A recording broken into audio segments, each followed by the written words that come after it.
to day 25 of this 3D tutorial series. If you join me part way, you can always refer to my website www.andrewbooth3d.com. My first 4 videos is located on my homepage. To locate the other videos, tutorials, you can look up into my tutorials page. I have about 3 pages worth of tutorials. Also, if you want to look at my work for examples, you can. I do mostly props for environments. I have done environment work as well, as you can see. I'm mostly asset, furniture, interior design. I do a lot of that. If you're after for critiquing your work or advice, or your studio is looking for like a 3D artist, you can contact me on a.booth3d@outlook.com or follow me on Twitter @AndrewBooth3D. So now we've done the housekeeping. I'm now going to talk about what this tutorial, this day 25 tutorial is going to be about. See, last time we discussed about the pepper creating like a switch, so you can switch between 2 materials in Substance Designer. We've wrapped up how to use substances in Unreal Engine. I know mine wasn't accurate and it doesn't work. That's mainly because the execution didn't work. It's to do with the events and the execution, but the math still worked, and I showed you the bare bone of it last time, and we wrapped it up. Today we'll be talking more about the actual, a bigger asset like a food mixer. To do something like that is a different kind of process, because it's not just a case of one asset, it's loads of components in that asset, within that asset, that prop. Also, the procedure how to build it from scratch is completely different to the way I did it for the salt. So first of all, I'm going to set my project. As you know,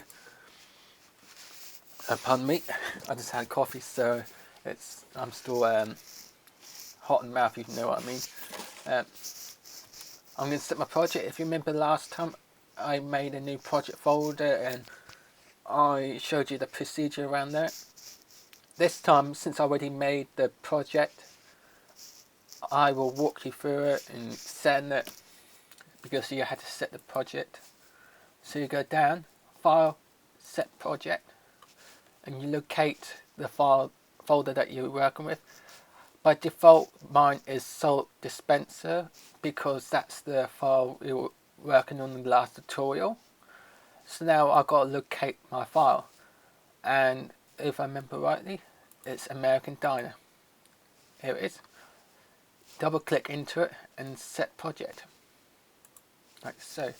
So all the file folders are now set to the project correctly. It's all configured and it's correct. So now when I go and open scene, all my scenes are located here. As you can see, I've got 3 iterations. The beginning, so hardly anything's been done in it, and then iteration 2. So when I open up, it'll take a while, but it's a lot of assets in it. This is where efficiency in your actual modeling comes into effect. As you can see, I'm already working on this one. I'm working on this one currently, and a lot of this will be done as I go along.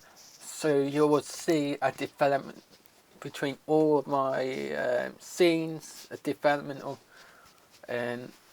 different assets already added as we go along, because I'll be working on this other assets alongside it. The food mixer will be located here. As you can see, it's an American Diner. I already got a basic layout. I've got stools, I've got lights.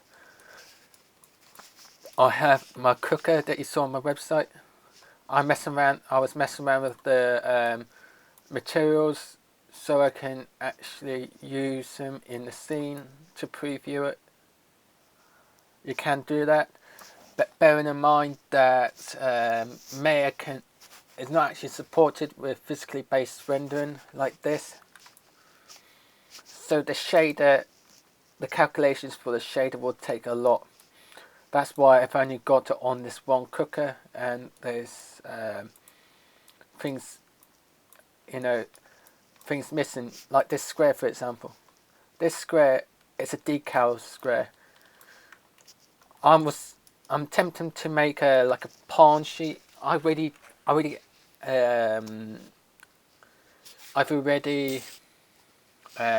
textured it in Substance Designer, but I will be using a pawn sheet. A senior artist from a games studio showed me how he used like a pawn sheet, ready-made sheet with all the textures, and it's the case of since they all squares, just a case of aligning the U3 to the texture, if that makes sense. And you can get a lot of texturing. This is what the process done. It's been done. The pawn sheet is basically material. It includes, the height map, the normal map, alpha channels, and all that included within it. It's a quick way of adding details without modeling, and so you'll be more free in the topology, because the only reason being you're being efficient in topology is to save in processing power that is costly in the engine. But if you use a pawn sheet, it's a trade-off, because you won't be processing that much more data, so it actually be more efficient to add more topology using with the pawn sheet, if that makes sense. So we have a lot of duplications. Now this is where I'm going to be talking about duplications. As you can see, there's a lot of duplications. You don't need to worry about texturing each and last one of them, because when you go through Substance Designer, it uses procedural. It's procedurally based, so you can use the same texture, the same archive, just different iterations within the Substance Graph instance.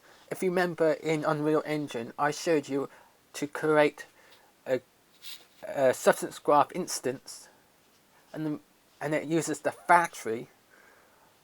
By doing that, you can duplicate different textures based on that, and then you can select down in the construction script which store has what material, and you can make different iterations and variations on textures. You can even change the color in one particular store if necessary. So that's a good thing about it. And the best thing about it, when you open the U3 editor,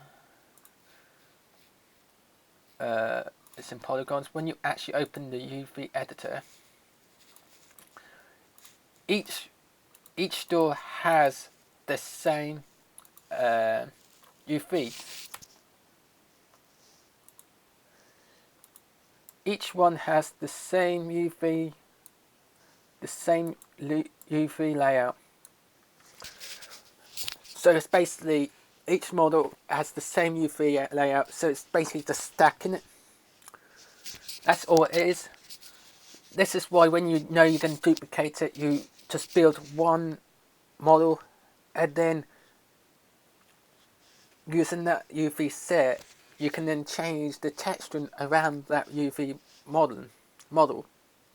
So if you, for example, if you've got like a chest that requires different kind of texture, you've got one that's red for rare, one for blue for common, that it's the same.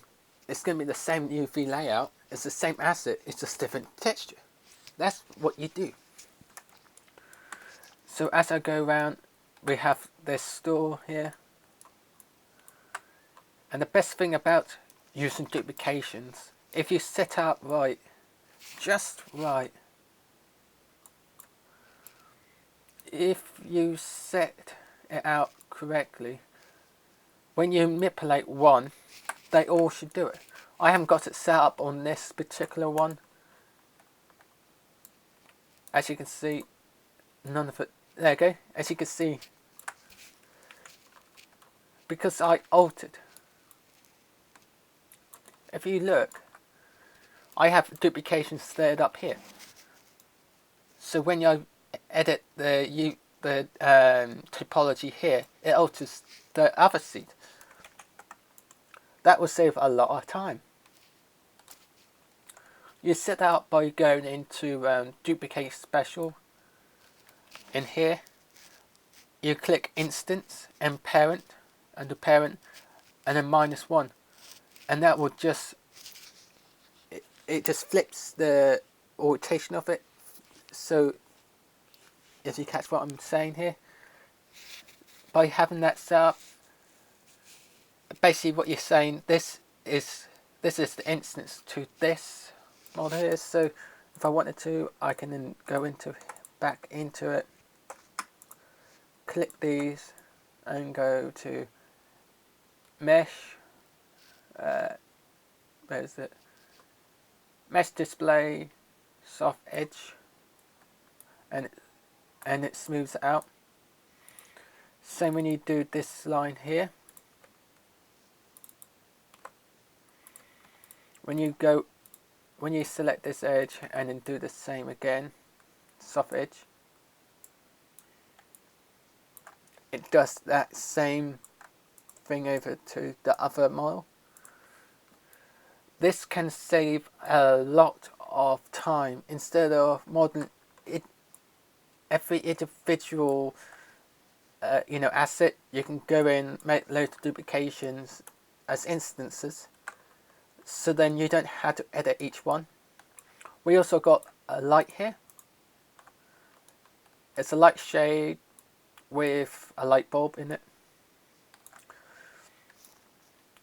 Now, some people do light shades differently. I have two inner and outer. The reason I'm doing that is because the inner I want as white and the outer to be a separate color. But you could get away with it just having just have the outer like that and then a rim. That would save in a lot of geometry, especially when you have a lot of duplications. But because I'm having mine textured so it's white inside to increase the light intensity, because that's what you do. It reflects light, especially when you have the roughness near black, like mirror. The roughness low, the reflectivity of the low roughness will capture the bounce of the light, and it will intensify the light even further. That's why I'm going to have it as white. You cannot have it pure white, but near it. Also, these here are disco balls. This is going to be like a American diner. This is going to be a pool table in time. This is a clock. It's a case of just modeling each thing, little asset.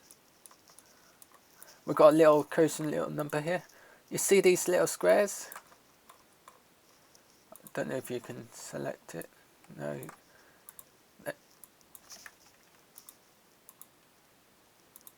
There. This thing here, that's a decal for a door. Again, it's going to be used on a pawn sheet. I'm going to have it two different pawns on the same sheet. One's going to be for the toilets. Three different textures in the same pawn sheet. It's going to be a 4K texture, so each one will be like a 2K kind of texture quality. This is like one for a male door, one for female for toilet. I'm going to stick one here as well. This is going to be like the front door where people can enter. If I quickly render out, always do a render, when you do a big thing like this, always do a preview render. It will take time to load it up, but you click this. Always do a render so you can see what it's actually doing. Now this may look a bit dark, that's because I'm using the hardware. This is another thing to watch out.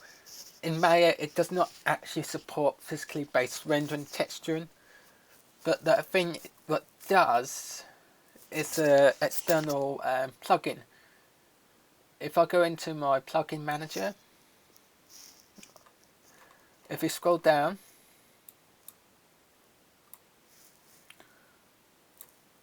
where is it? Substance Bundle, that does it. Mine's been a bit iffy, so I haven't been using it. But what I have done, I go into Windows Hypershade. I'll show you the material I have been using. Now with the Substance plugin, you can plug in your SBSAR file. Now this is what I got from the Substance file. As you can see, it doesn't work. It keeps creating duplications, so I'm deleting it. Now what I have been using is this Stingray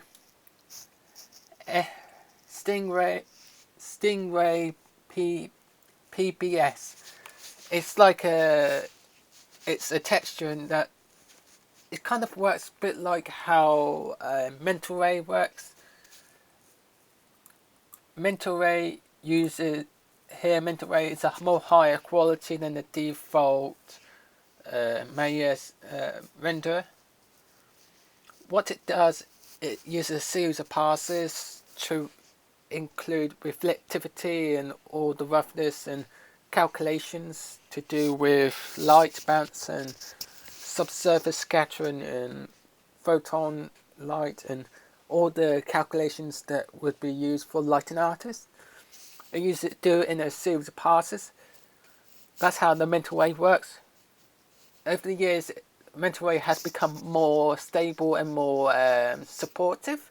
It used to take like render out like minutes for a single frame, but now they made it more efficient, so it's more faster. But this does the same process, but except it uses the physically based rendering. If you look, color map is your base, normal, metallic, roughness. Now, as you can see, there's no alpha map. It does include alpha map, but you've got to actually go into the actual code, the actual shade itself, and it's included here. But you've got to create that node system yourself, and it's something that I haven't looked into quite yet. I'm starting to, because as you can see, I've got decals that acquire it. At this moment in time, I've been using Blim node and materials to access all your materials. You go to assign favorite materials.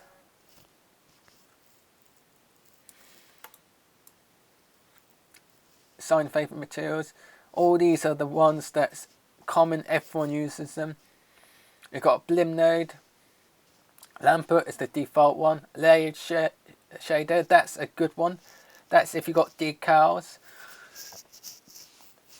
If you have two different textures that needs to be layered, like if you've got one dirt layer and one normal layer, that's good for that. You've got Fon. A Fon is it's a bit like Mental Ray, but it's a more cost efficient version of it. So when you use that Stingray, it does not support any other render except the hardware. It only does hardware, Maya hardware rendering. Basically what it does, it takes the scene and renders out how it is actually in space. That's why you see a very low lighting. It's because a lot of the lighting in the hardware is not implemented because it's too costly for the system to run all the lights. To show you what it looks like, I'll use the actual default Maya software. And this is what you get. It's a kind of it's a good render, it's a good lighting, and you've got a good lighting right here when the light is bouncing off the wall. A lot of this will be more better. Bearing in mind, a lot of this is physically based rendering kind of lighting. So a lot of it will be bounced back into the ceiling, making this more brighter. Also, this will be dark because we have light shades, so a lot of the light is bouncing downwards. So a lot of this will be changed, but this is a good starting point for a lighting system because we haven't gone too far into the project. This is like the beginning stages of the project anyway. Just blocking it out, and when we get further into it, that's when you incorporate more lighting, better lighting. So I think it's time to start talking about the actual modeling of the food mixer. Now, as you saw in the previous tutorials, we've been working in a separate file, and we scaled that based off of the actual model because that's how we did it, because it's movable. Because it's movable, we don't need to place it in here. If you want to incorporate it here, what you need to do is go to edit, and then I can't remember now how I did it. There's the trouble when you haven't touched into a Maya. I haven't touched in it since I started the salt dispenser. Acid? No, not quite. There it is. Import. You import it. You find the location of the actual FBX file. You can use the normal Maya files, but it's better just to use the actual just model. Like, if you don't see it come on the screen, just press F. Well, it helps if you actually select it, then press F, and it'll actually zoom it in, and you place it into the scene. So this is what it looks like in relative to space. This is why we actually use the human scaler to actually build it. Because this is going to be movable. This is another thing you've got to consider when you're building a scene, especially an environment scene.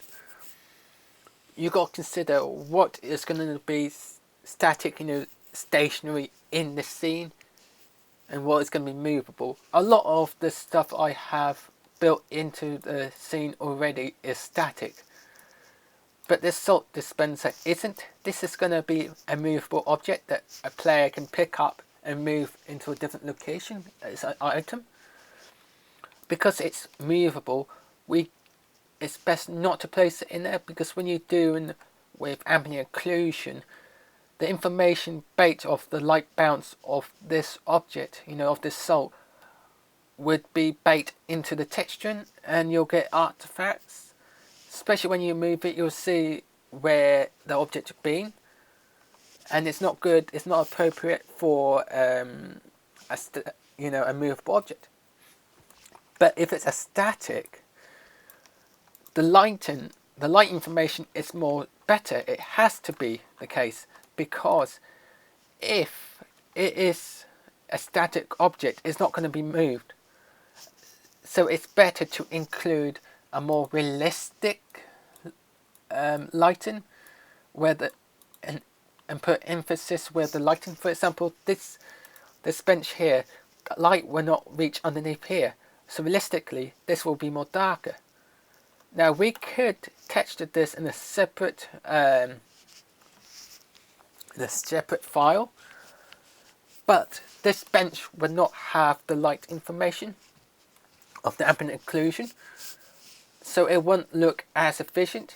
Now, you don't have to worry too much about that. It's because in the games engine that handles some ambient occlusion to a degree, but it will be more efficient and it'll be more better to have the ambient occlusion as a bonus, as an add, because it will make it much more better.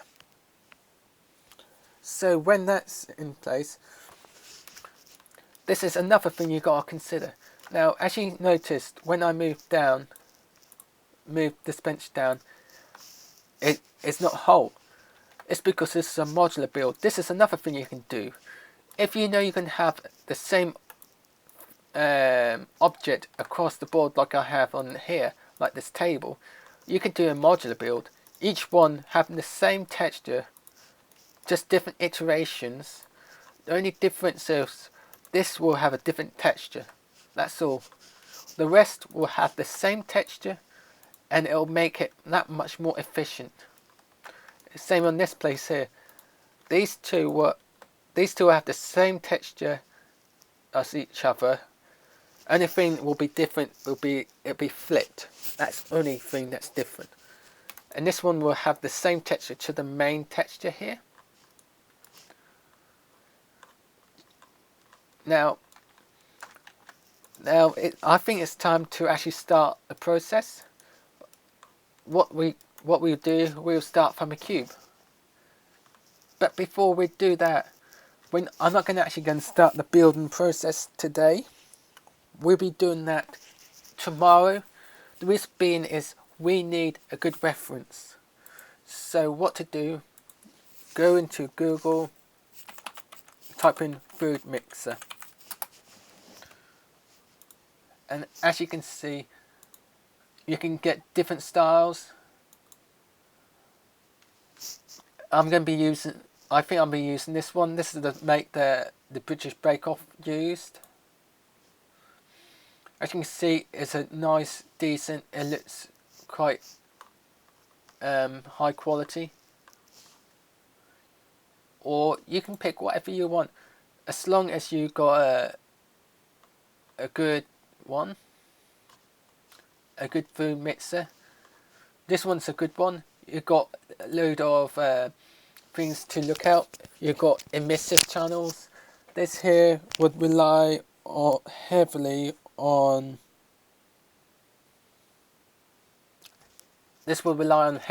alpha channel for this cover here. This will be using a lot of roughness, metallic, and there will be an emissive channel for the screens as well. So it's a case of just saving the image out like so, and then just building it. We'll be doing that tomorrow.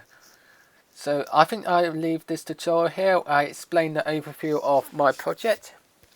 Thank you for watching, and enjoy me tomorrow.